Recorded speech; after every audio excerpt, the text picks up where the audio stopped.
Line up the 4 notches on the back to the 4 holes on the CPU.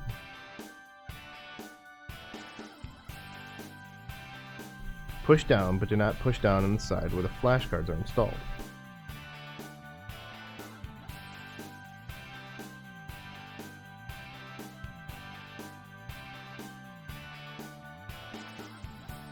Pull down on the latch to secure the CPU in place.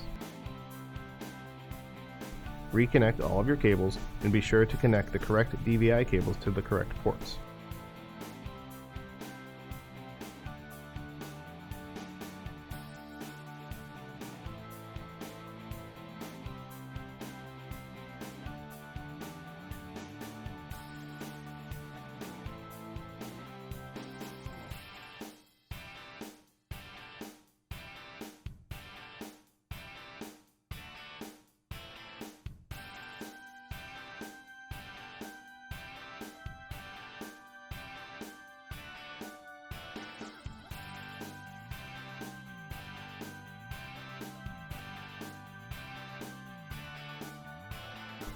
Reinstall the CPU door and then lock the CPU door.